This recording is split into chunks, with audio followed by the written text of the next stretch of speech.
Today is March 5th, 2013. I'm interviewing Robert J. Campbell at 37 Haynes Road in Avon, Connecticut. My name is Nancy Fellinger. I'm working as a volunteer with the Central Connecticut State University Veterans History Project. Mr. Campbell, will you please state your full name, date of birth, and current address? My name is Robert J. John Campbell, 37 Haynes Road, Avon, Connecticut.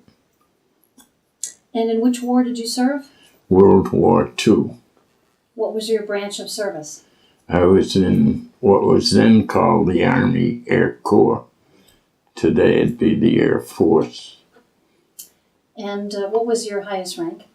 First Lieutenant. And in what general locations did you serve from the time you began service? I trained in the United States in various locations, primarily in the West Coast area, California, Arizona, New Mexico. My combat experience was out of a base in Italy, and we'd hit targets throughout German-occupied Europe. Now, were you drafted or did you enlist? No, I enlisted on my 18th birthday.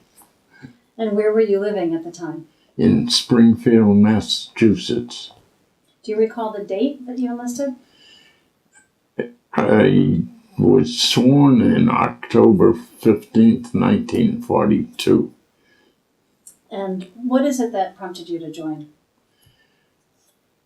I'm not really sure. I suppose at the age I was, I thought it looked rather exciting. And we were located, our Westover Field was near Springfield where I lived. And I'd see the aircraft coming and going there. So that perhaps stimulated me. And what were your first days in service like? The first days in the service, of all things, were in Atlantic City, New Jersey, where they sent us for basic training. The thing that I perhaps remember most was the very first, we arrived at night down there, and the Army or the Air Force fed us, and the food was horrible. So I started to miss home right away. And how did your family feel about you enlisting? I think my dad was perhaps pleased. He had been a Marine in World War I. And I suppose my mother reacted as a lot of mothers did. She wasn't too keen on it. Talk about your boot camp experience, your earliest training experiences. What was that like? Well, again, as I say, I went, of all places, we went to Atlantic City for what they call basic training, and that's just marching and the different orders and all. And it was in the winter, as I said, and it wasn't pleasant to march on the beach with cold, wet sand. It wasn't conducive to good marching.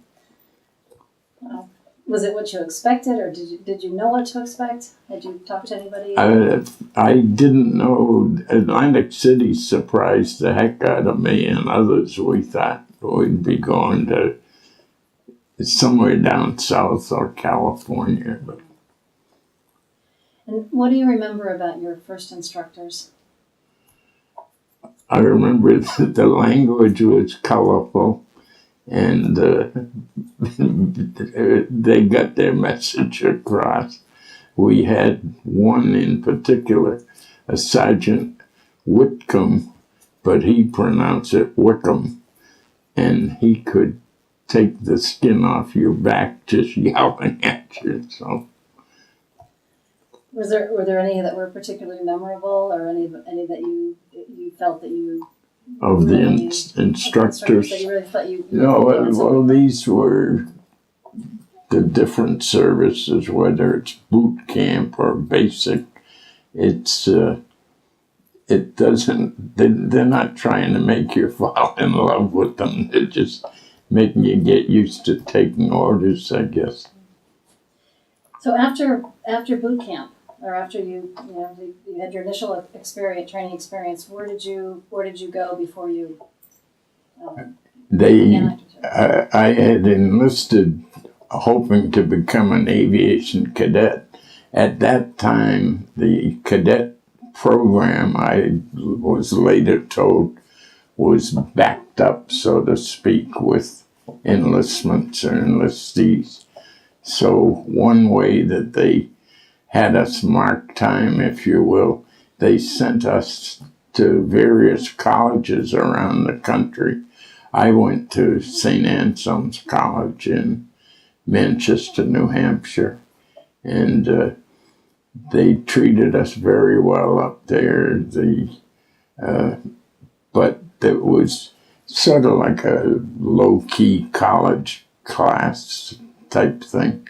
But it was until they got room in the pre-flight schools for us. So when you got to pre-flight school, what was that experience The like? pre-flight school was in Santa Ana, California. There was quite a trip back in those days by rail to get out there. And that was a beautiful spot, just gorgeous weather. They treated us very well and fed us very well and trained us a lot of physical training and some service type training. Now, what was your first assignment there? At the pre-flight school, really nothing other than I was just a cadet in the pre-flight school. We'd march all over the place, a lot of drilling. We used to have a big formal parade every Sunday, and that base being not terribly far from Hollywood, the Air Force or Air Corps had a whole bunch of musicians out of Hollywood. The band at Santa Ana was fabulous, and so they would play while we marched for the public. And now, when did you learn about, what was going on at the time that you really started to get into your job, the job that you would have? The ultimate. Yeah. Well, as I say, I was a cadet. They checked us out and all. And the process would come up with pilot trainees, bombardier trainees, navigator trainees. I was picked for bombardier navigator at that early stage. And I found out afterwards, or the assumption was, we'd be going into what they call medium bombers. So the one person would fill both functions. As an aside, that's what Joseph Heller did and wound up writing Catch-22. He was a bombardier navigator. But as the war progressed, they used less of the medium bombers, and so they put us in the heavies like the B-17. Around what time is this? What's if you remember the dates when you actually began to? Well, I started pre-flight school in August 43, and I left there in October. And they put us through 6 weeks of gunnery school in Arizona, where we were familiarized with the guns that were used and the turrets and things like that. And from there, so as pre-flight, gunnery school, and then to flight school. Okay. What you were doing this, but there were others who were also training for this as well. Did you become become close to these guys? Well, I did, but we were all trainees. And when we got to Carlsbad, New Mexico, this was after gunnery school, life got a little bit better. The food was better, and they set us up in a barracks arrangement for two guys to each room. It was fairly comfortable. What did you do to pass the time if you had nothing official to do? It doesn't seem to me that we had a lot of free time. They had us pretty well scheduled. We did have a movie theater on the base. You'd go to a movie occasionally, but we would play basketball or something. But we were kept pretty busy. We were entertained occasionally. One time we were visited by a movie star that very few people would remember nowadays, Irene Dunn. She visited our base. So when you completed your training, and you learned of your first assignment in terms of overseas, talk about that experience. Yeah. Well, I graduated in, shame on me, April 44. And I was commissioned as second lieutenant and given a 2 weeks furlough to come home, show off my new uniform. And from after that furlough, we were told to report to Lincoln, Nebraska. And Lincoln, Nebraska, it turned out, was where the Air Force pooled all of the newcomers such as I and my friends, and they formed crews. They didn't send us any notification. They put us all on troop train to go to Louisiana, and we roamed up and down through the cars looking for certain people whose names showed as our crew members. So I met my co-pilot that way. I had never met him before. And that's how the crews got put together. Now, when you actually left the shores of the U.S. to go overseas, and you have your first stop, which I believe you said it was Azores, and then from there to Italy. We took a series of, the legs to get overseas were quite lengthy. Of course, we went Nebraska to Maine, to Newfoundland, to the Azores, to North Africa, and then to Italy. Okay. So, but we got there eventually. So talk about what that travel experience was like. You must have been anticipating your upcoming responsibilities. I suppose we were, but the trip itself was interesting. Just to, I don't know whether the word would be exotic, but like the Azores was way out in the middle of the Atlantic Ocean. One of the crewmen came up to me when we were going from Newfoundland to the Azores, and he said, "Do you know where we are now?" And I told him, "We're over the Atlantic Ocean." That was about as precise as we got. But from there, we went to Marrakech in French Morocco, and that was a tremendous experience. That was really the other world, you know.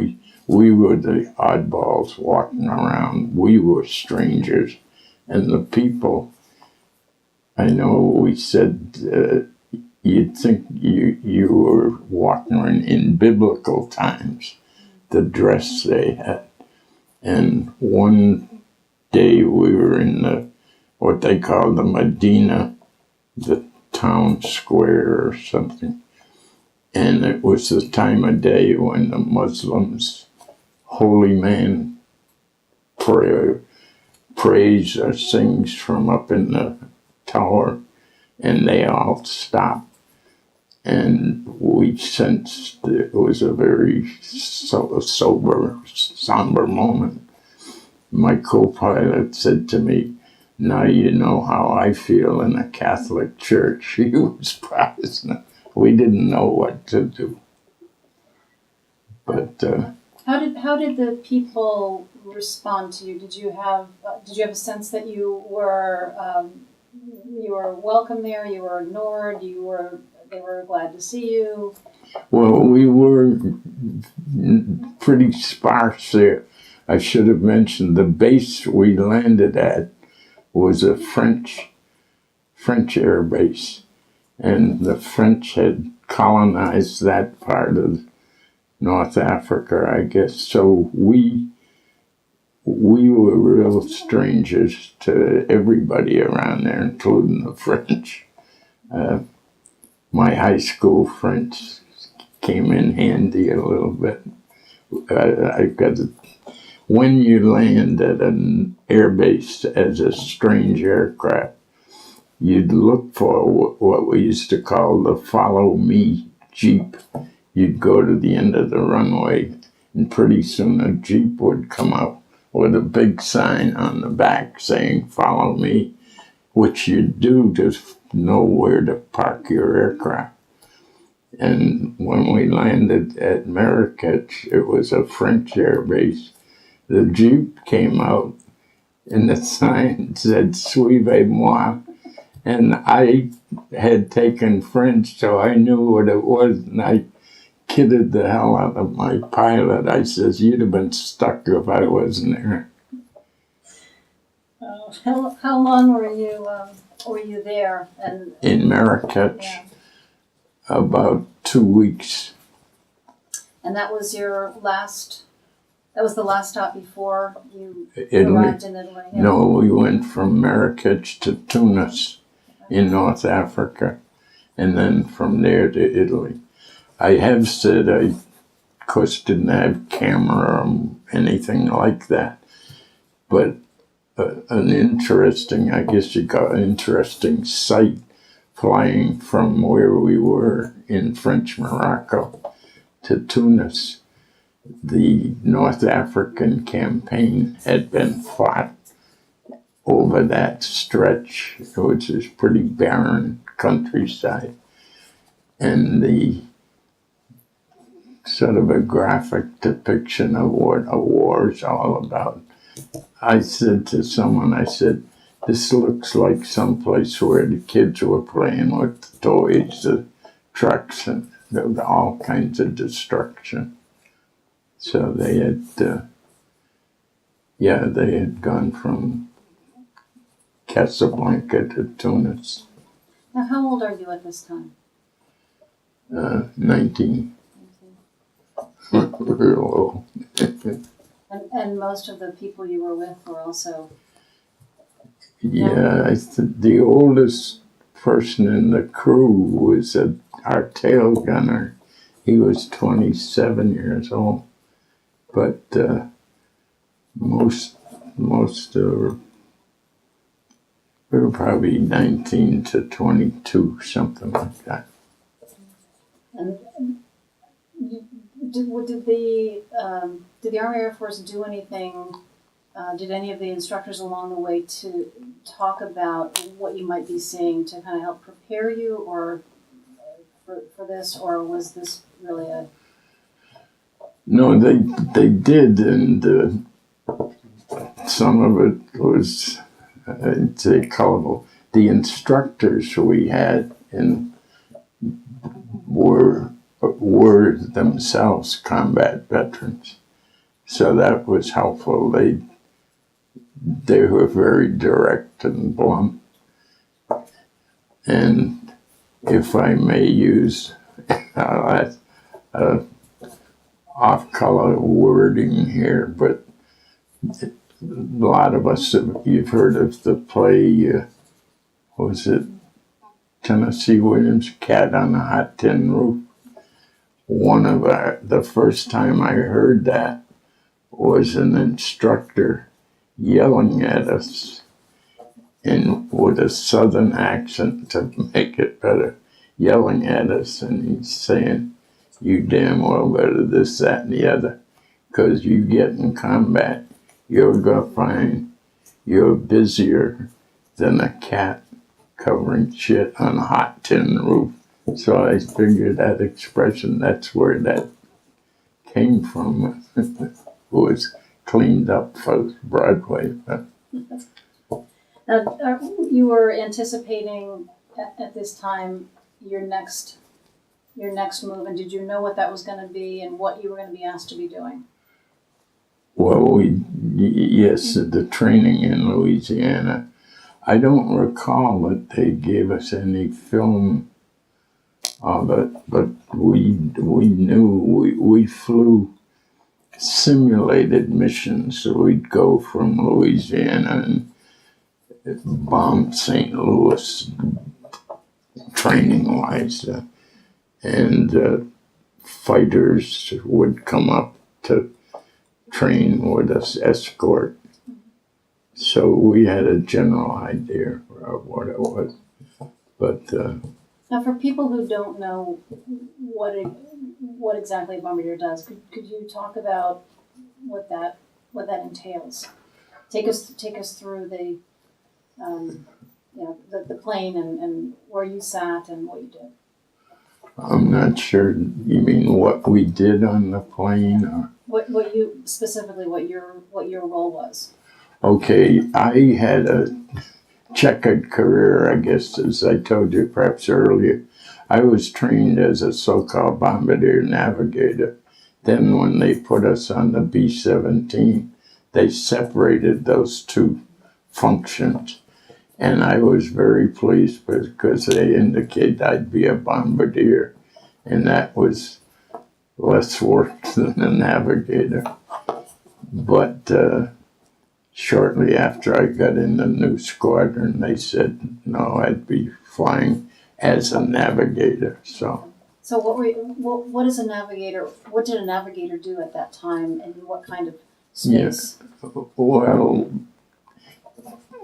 he was, I guess I don't know what you'd call it. When the formation took off, you were following a lead aircraft. So, of course, you didn't, at that moment, need a navigator. The only thing is, sometimes, not often, once or twice, we took off and the weather was bad and we couldn't get formed up.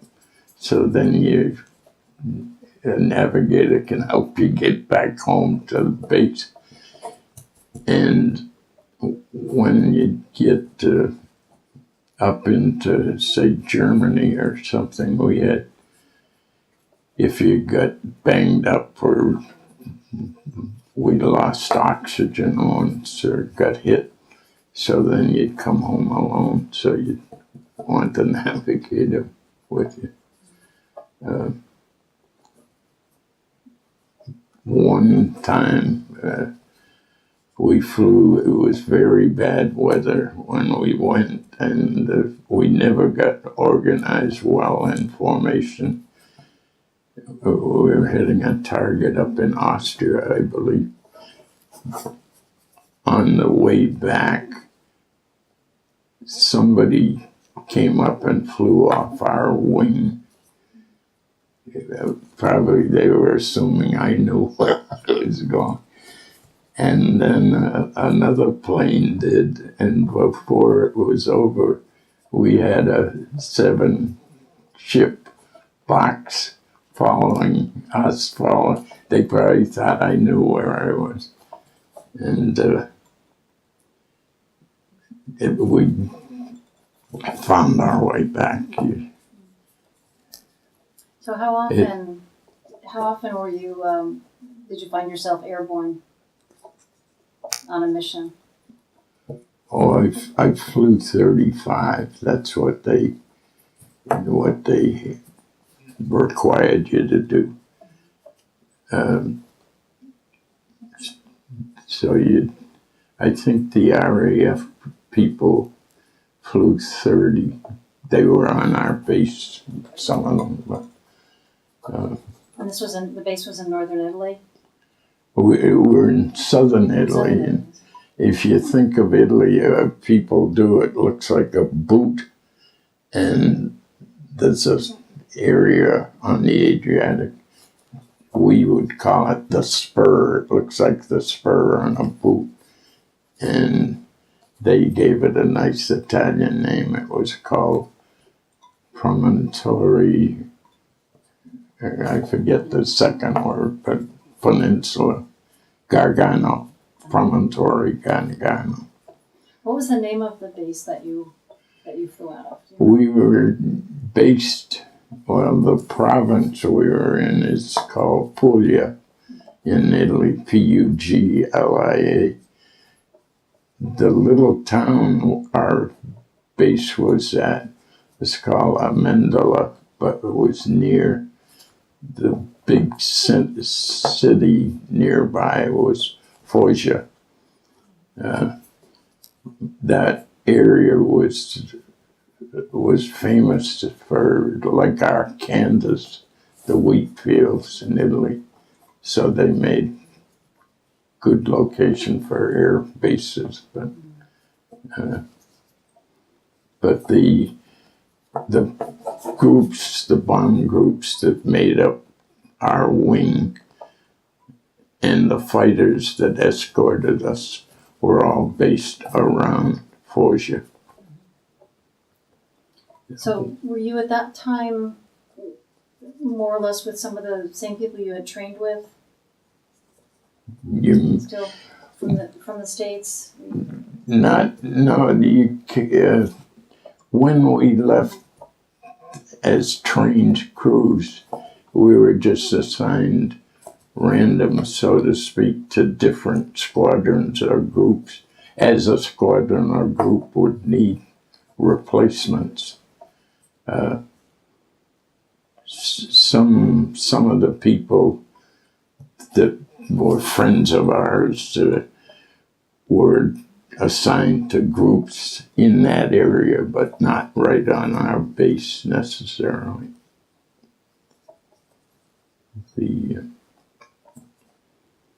The fighters that escorted us were based around Foggia, and one of them, you probably heard the movie Red Tails.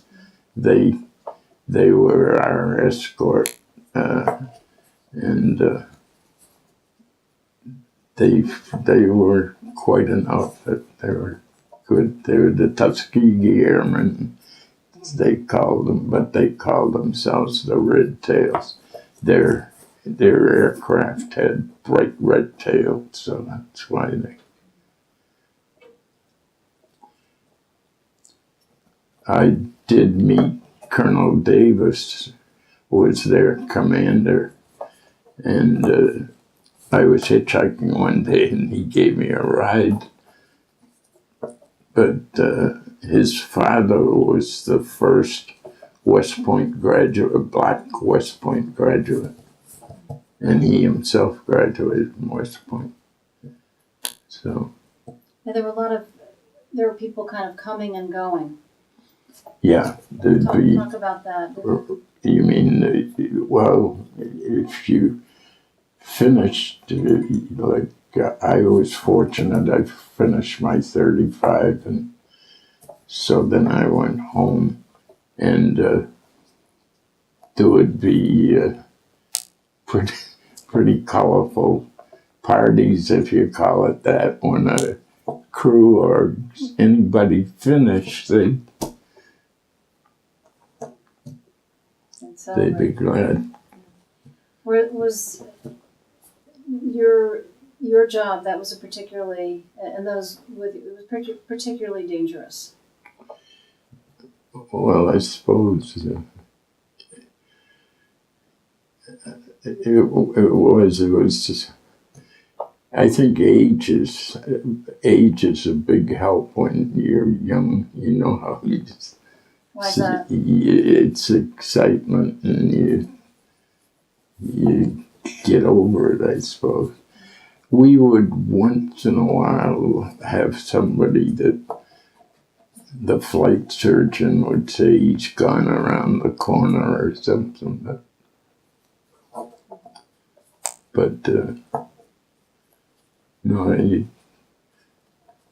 and I suppose too, when I think about it, the expression "misery loves company." So you can't, if you're all in the same experience, you take one day at a time, I guess. Now, how did you keep in touch with your family during this time? Were you I wrote a lot, and they did to us, yeah, and so that was a big thing. Mail call, get in the mail, and my mother would send me. My wife laughs when I tell her, but from the mess sergeant, I could get condensed milk, and my mother would send me cocoa malt, and from the mess sergeant also I'd finagle a big number 10 can of peanut butter. And the one thing in Italy, it was easy to get bread. The Italians would make the bread. So there were 4 of us living in the tent together, and we jury-rigged, like everyone did, a stove. And I'd heat up the cocoa malt and make toast and have toast and peanut butter, and it was great meal. Now, did you periodically have leave where you would go off the base and you'd have some R&R time? Yeah, I got to go to the Isle of Capri once. That was for a week, and it cost me $1 a day for a beautiful hotel on the Isle of Capri. And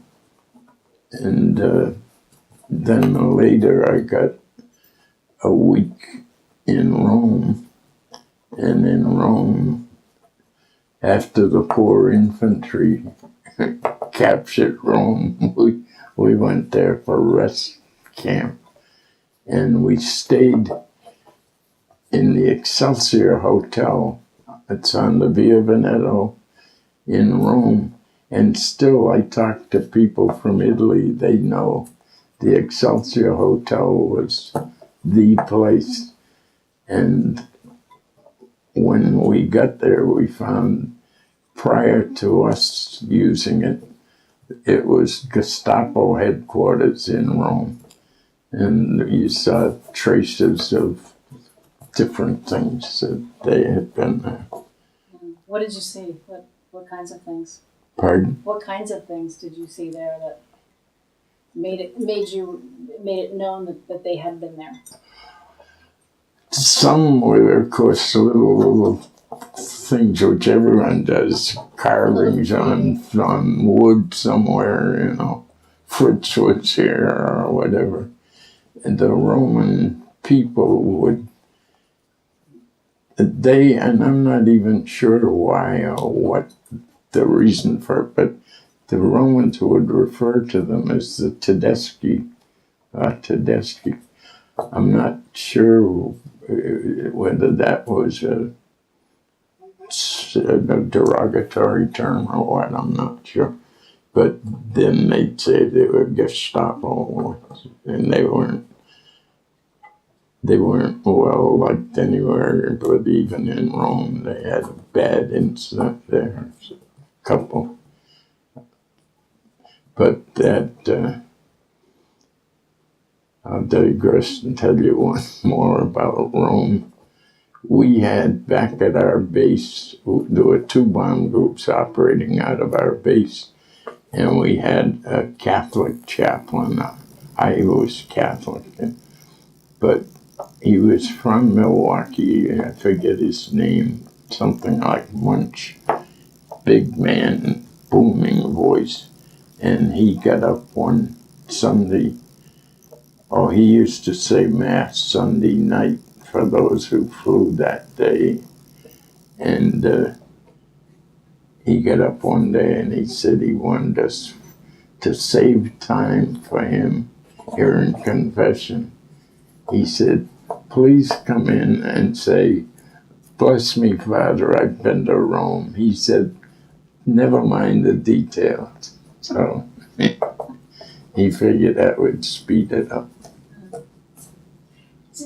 Did your religion play any role in your life during your time in service? No, I was, I guess, practicing Catholic and all, but I don't really remember thinking much that way. Just,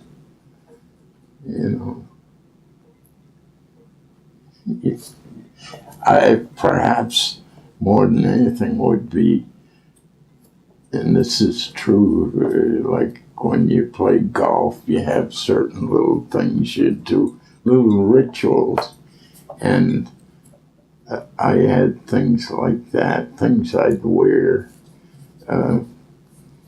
When I got promoted to first lieutenant, I kept my second lieutenant bar in my cap because I thought I don't want to change my luck. And I think a lot of people did that. You had, I forgot on my first mission, I left my shoulder holster Colt 45 in my tent. So I never carried it for the rest of the war. I never carried it with me.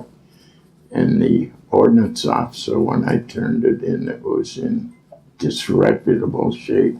If you want to start back from the Colt 45, Okay. That's pretty funny.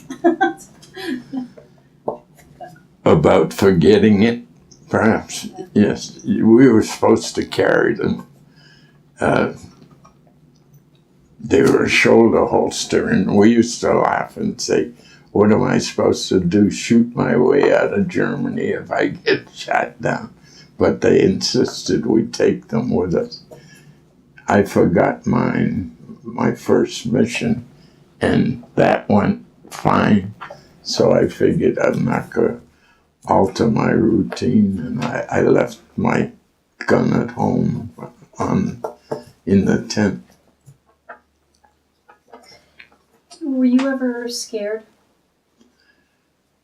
Yeah, it's hard to describe, but flak probably more than anything was, flak was like the 4th of July,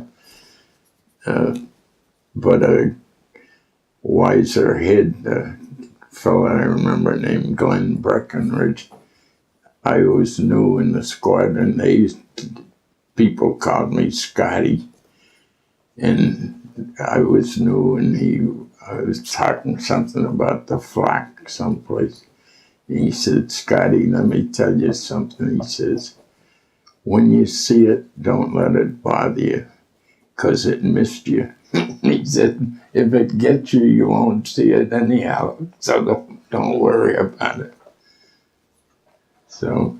Did you ever talk with any of your comrades about being afraid, or was that just not something you shared? No, I don't recall it. There would be, and not a lot, but every once in a while someone would say, went around the bend or whatever, and the flight surgeon would just send them away, so. But no, I don't recall that he didn't dwell on it. It just. Uh, Again, that's probably the advantage of being young. What about your Yeah. what about your job? So when you were given an assignment, walk us through that process or that experience. So you'd get an assignment, you'd get in the plane, and who would you get in with, and what you do, or to roll it back to the beginning a little bit, every evening around dinner time or so, they'd post what they called the battle order. That was the next day's mission, who would be flying and who you'd be flying with. And people would, of course, that'd be put up on a bulletin board. And you'd find out you were flying the next day. So then I can still remember the guy's name, Sergeant Mosier, would come around in the wee hours of the morning with his flashlight and wake you up. Like, he'd usually be like, he'd say it's 4 o'clock, briefings at 5 or some ungodly hour. And then we'd go eat. We had a big Quonset hut where we'd eat. Then we'd go to the briefing. And the briefing, they'd have maps and charts to tell you where you were going or what the target was. So, and there'd be groans when they'd pull the drape back because you could see where the target was. Some were worse than others. So, what did you know about the targets, or what was your what other information did they provide you? Well, they give you, of course, a precise target you'd hit, like a factory or a rail yard or the oil refineries particularly.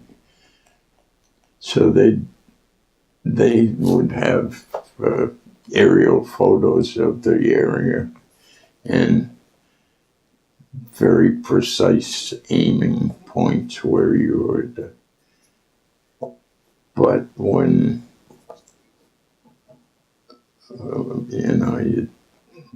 it's a lot of stuff. One airplane would carry 12 500-pound bombs. That's just one airplane. So it was a lot of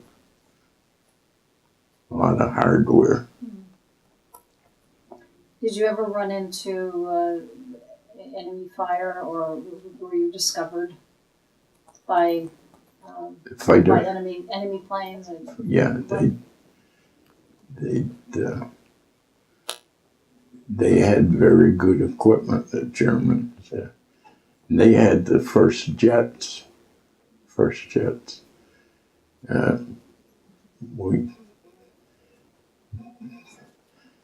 General Eisenhower, in his book Crusade in Europe, I have a copy of the page. He mentioned they were concerned to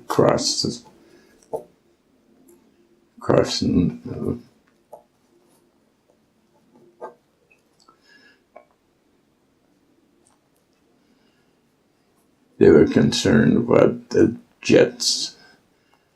So he referred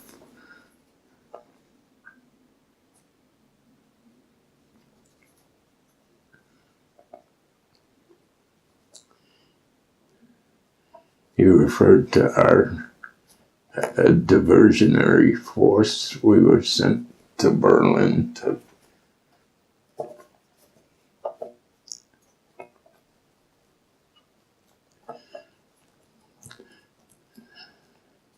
to draw them.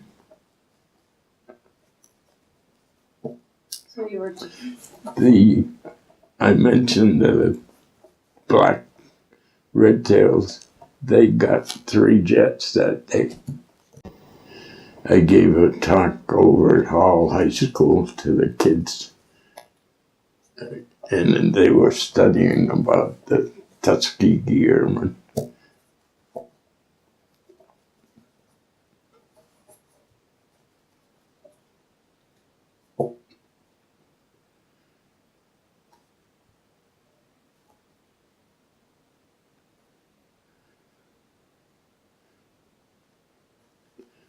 when we'd come home, we'd usually be coming over the Alps toward the Adriatic Sea, flying south. And the radio in Foggia would, of course, know when we were due. And they'd have a program, a DJ program, when we were coming home. And they called it Take 5 with the 15th. And the theme for the program was Lionel Hampton's song, Flying Home. So it's fair to say that what you all were doing, what so many were doing, was high risk because of that you had youth on your side. So you had maybe less fear than you might have otherwise. Yeah, I think so. It would be very transient, like you could get a scare. And then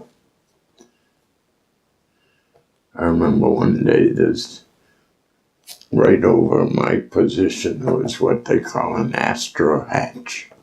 It's a plexiglass bubble, if you will. Navigators who did celestial navigation would use that hatch to, but in any event, one day I was flying, the co-pilot was a funny guy, big guy from Georgia. We called him Chief Gamage, and he had a real southern accent. And that Astra hatch bubble was probably about 6 feet ahead of the flight deck, so the pilot and co-pilot could see that hatch. And we caught a flak burst, and it blew the thing to smithereens. And that's all, it just hit it. And just a little while later, I heard Chief goes, "You all right, Scotty?"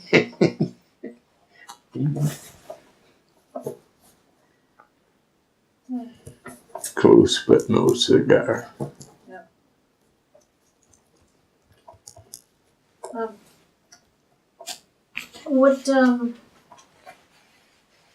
Were there any particularly humorous events or things that you guys would do to lift each other's spirits or make each other laugh? Yeah, we had a lot of. Our squadron commander was Colonel Schaefer. He was a lieutenant colonel. He was a tremendous guy, and the whole bunch were, but we used to do an awful lot of singing. We had a little half-baked to call it a bar. We'd scrounge. The RAF, the British, were flying off the same field, and they had pretty good liquor ration. So, and we had good cigarette rations, so set up a market, so to speak. And so they would get Scotch whiskey sometime. We'd get beer, but not much. We'd get 3 or 4 bottles, maybe a week. But you'd dicker with them, and anyhow, that we had a little bar in that Quonset area, and Colonel Schaefer used to love to sing, and so did I. I sang in the Glee Club in college, so, and a couple of the others, anyhow, we'd have more fun singing, and some of the songs I still remember. but I turned out the words sometimes and them to you. We can Right. put those, But they were, we can take those. a lot of them had to do with the cold, how, I forget, but like, there was one something, mother, oh mother, it's sad you're late. Your poor son met with a horrible fate. He flew through the flak, and the fight is so bold. But your poor son died from the goddamn cold. It'd be 50 below zero. Cold. I came home, speaking of cold, came home once, a kid, one of the gunners, we had electric heated suits, and there were boots and then the coveralls, and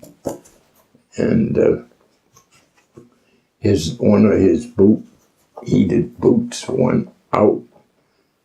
So we're thinking, that 50 below zero, you're not going to be in good shape long without the heat or something. So he came home. What I just decided, our coveralls had a zipper go 2 ways. So we had him come down in the nose and put his foot in my jacket. That's how he came home. Did you keep any kind of a journal, or did you? I didn't, and I regret it because I have seen this uncle of one of the fellas that we lost. He's a lawyer out in Cincinnati. He's contacted me, and his nephew, the fellow I knew, detail log, and it never occurred to me. And I wrote a lot. I wrote letters, but but that was a good idea. Now, when did your service come to an end? Well, I finished combat right about now, March 25th, 45. I came home shortly after that, and I was given 30 days leave and then told to report to Atlantic City, all the way back to Atlantic City. And I got down there and they treated us royally, nice hotel rooms and food, and told us to check the bulletin board every day or something. And I did. One day it told me to go to Convention Hall where they have the Miss America contest years ago. But so I went down and I walked in, there's a major sitting there, and he said, "How would you like to get out?" So I got out June 45, before the war was over. And the GI Bill was in, so I got, that was great. And What did you do right after you got out? Did you have plans? Was it? no, I got out in June, and I figured I'd go to college, start all over again on the GI Bill. So I goofed off all summer. So Where did you wind up going? I went to Notre Dame. And I was telling someone not too long ago that the war wasn't over yet, and I got accepted in 3 or 4 schools. It was easy then because there wasn't a big pile up. And one of the ones I got accepted at was Harvard because my brother was at Yale. He won a scholarship there, full scholarship. But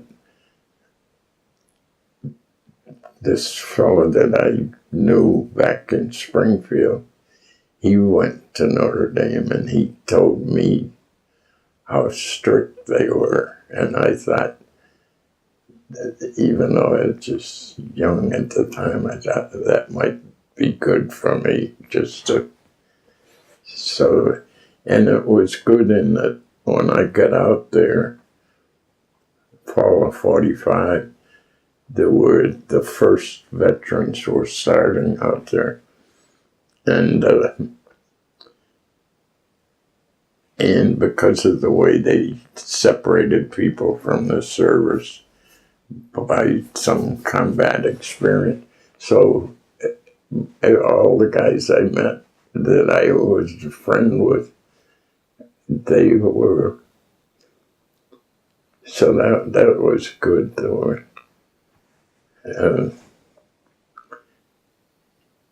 So we talk with each other. Did you make some close friendships during your service?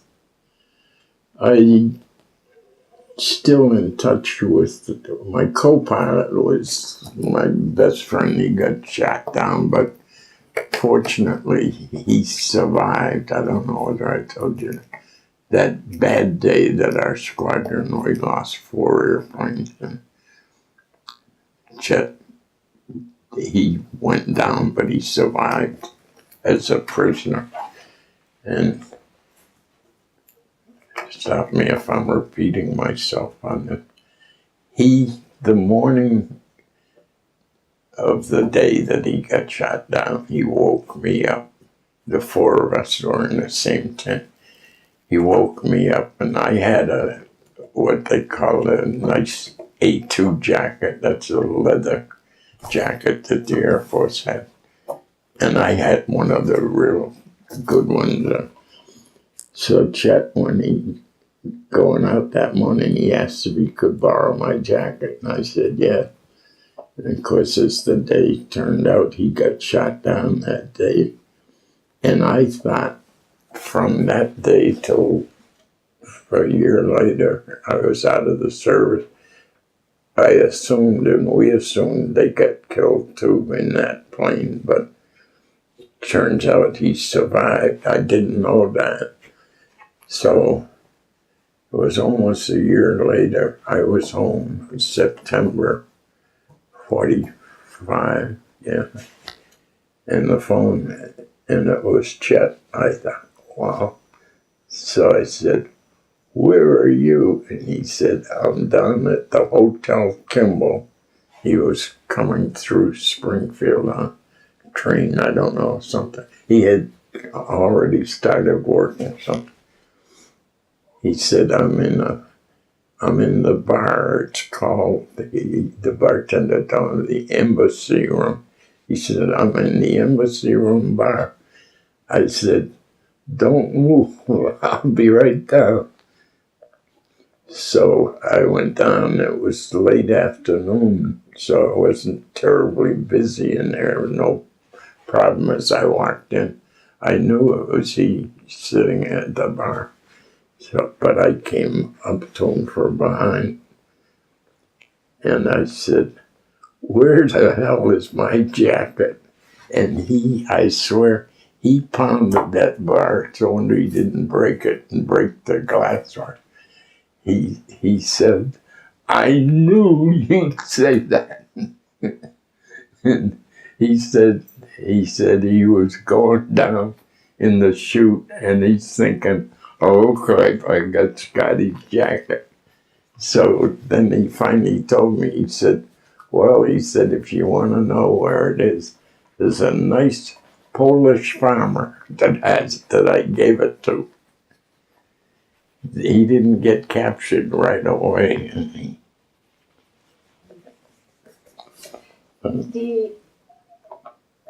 To go back for a moment, you talked earlier about a diversionary move, and I want to make sure that I understand what that was. You and a group were sent to Yeah, Berlin. there's an excerpt from Eisenhower's book in that folder there you've got, but I didn't know this till well after the war. I was reading Eisenhower's book, Crusade in Europe. The morning we got up, I was telling you how they'd pull the curtain back and you'd kind of figure where are they sending us. And that morning we thought, my God, this ribbon went way away. So we knew, or someone said, it's Berlin. We thought, holy, it was a long haul for us. So anyhow, we went there, and that was that. We bombed the Daimler-Benz factory, the people that make the Mercedes-Benz car. They were making tank engines, I think. Excuse me again for digressing, but on that day, as we were going to the target, and it was clear enough that you had a good view of the city, big city like Berlin. And I mentioned to the crew, as we were heading up toward the target, off to the left, you could see clearly the Olympic Stadium, the Olympic plots. And I only, not that day, but long afterwards, I thought, that red tails thing, I wonder if those black guys knew. Oh boy, because if you read about that time, Hitler was very upset because Jesse Owens, the black guy, was winning medals. Anyhow, back to your question. So they sent us to Berlin, and later when the book, Eisenhower's book, came out, just in a page and a half or so, he talks about them concerned about crossing the Rhine River, and their concern was that they'd be bothered by these new jets, German jets. So in the book he says, so a diversionary force of B-17 was sent to distract them. Well, what for someone who has not had that experience, who is in the plane with you? How many Okay. are you is it carrying, and what is the role of each person? Okay, there are 10 in the plane, and going from nose to tail. In the nose was the bombardier. There was a plexiglass and a bomb sight. Behind him, we always I call it my office. That's where the navigator was. And if you went up the little catwalk, then you'd go up to the flight deck, pilot and the co-pilot. Just behind them, at a turret, a power turret, was the engineer, and he had a power turret with two 50 caliber machine guns. Up forward, the bombardier had a chin turret with two guns, and I had a 50 caliber on either, they call it cheek of the, and behind that engineer was, you'd go into the bomb bay, there's a catwalk, and usually be 12 500-pound bombs. You go to the catwalk, you go into a radio room, the radio operator, he had a gun, one gun. Then just beyond him was a ball turret, they called it, on the underside of the aircraft. That was two 50 calibers. And you go back further, on each waist there was a 50 caliber with a gunner at each, and then all the way back was the tail with two. So we had 13 50 caliber machine guns on each plane, plus the bomb. But the functions again were the bombardier, navigator, pilot, co-pilot. The top turret gunner and engineer was a top-notch, mechanical guy. Did you typically go up with the same people? Was it the same crew for the most part? I didn't. To answer your question, yeah, typically they would, but I was, having lost my crew, I was they called a stray cat, so I'd fly wherever they needed someone. I wouldn't fly with the same people every day, but that was probably good. I made a lot of friends. Did you, after you left the service, did you stay in touch with a lot of these folks?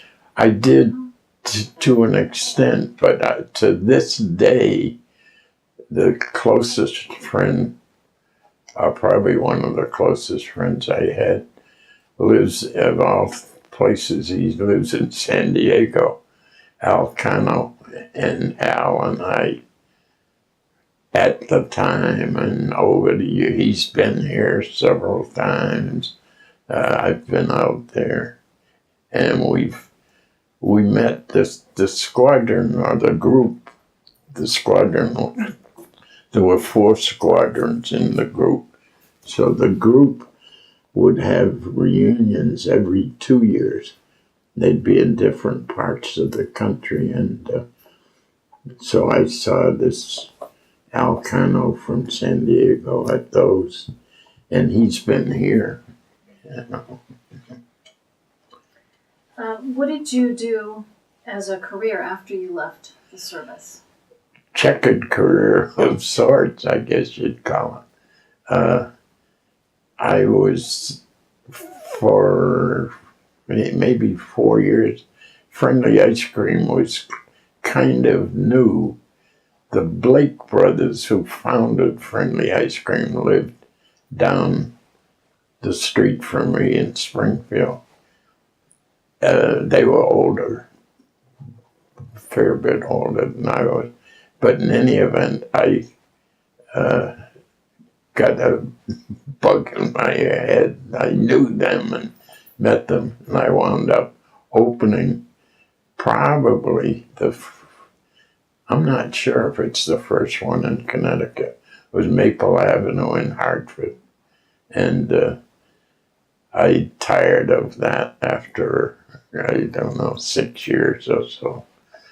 I've kidded about and been tempted to write to. I swear I remember George Will coming in there as a student from Trinity. He's so identifiable and sandy-haired, tall kid. And he in his columns occasionally mentioned having a sweet tooth for stuff. Anyhow, that's neither here nor there. So then I was with a private company in Bristol. I was in sales, industrial sales.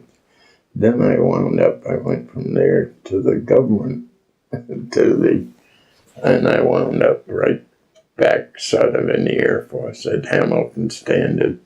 I was a contracting officer, buying aircraft stuff.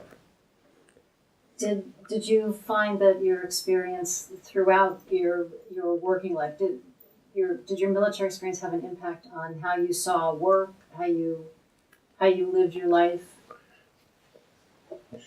I don't think so. I don't remember.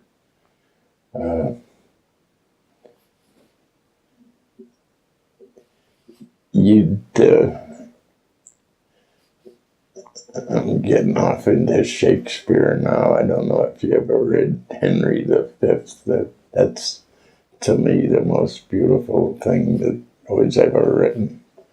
I mean, the part before the Battle of Agincourt, and you don't mean to discard people, but it's sort of, you know, if the guy's a combat veteran, he's a good friend. But, and it's not to exclude others, you just, you know, that's why I say the passage that Shakespeare wrote is so perfect when he speaks of that. Yeah, you get very. That's hard to define. Probably he said it best.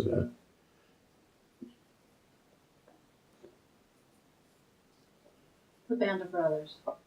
Pardon? The Band of Brothers. Yeah, that's what it's from. Yeah, yeah. But it's beautifully written, and it's so much.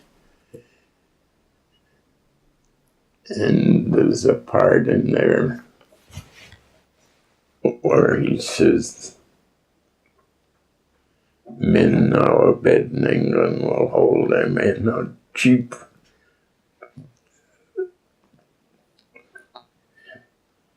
I shouldn't, no, I'm not going to mention by name, but you may recall an incident where a prominent figure in Connecticut spoke of a combat record and he didn't have it. And that just...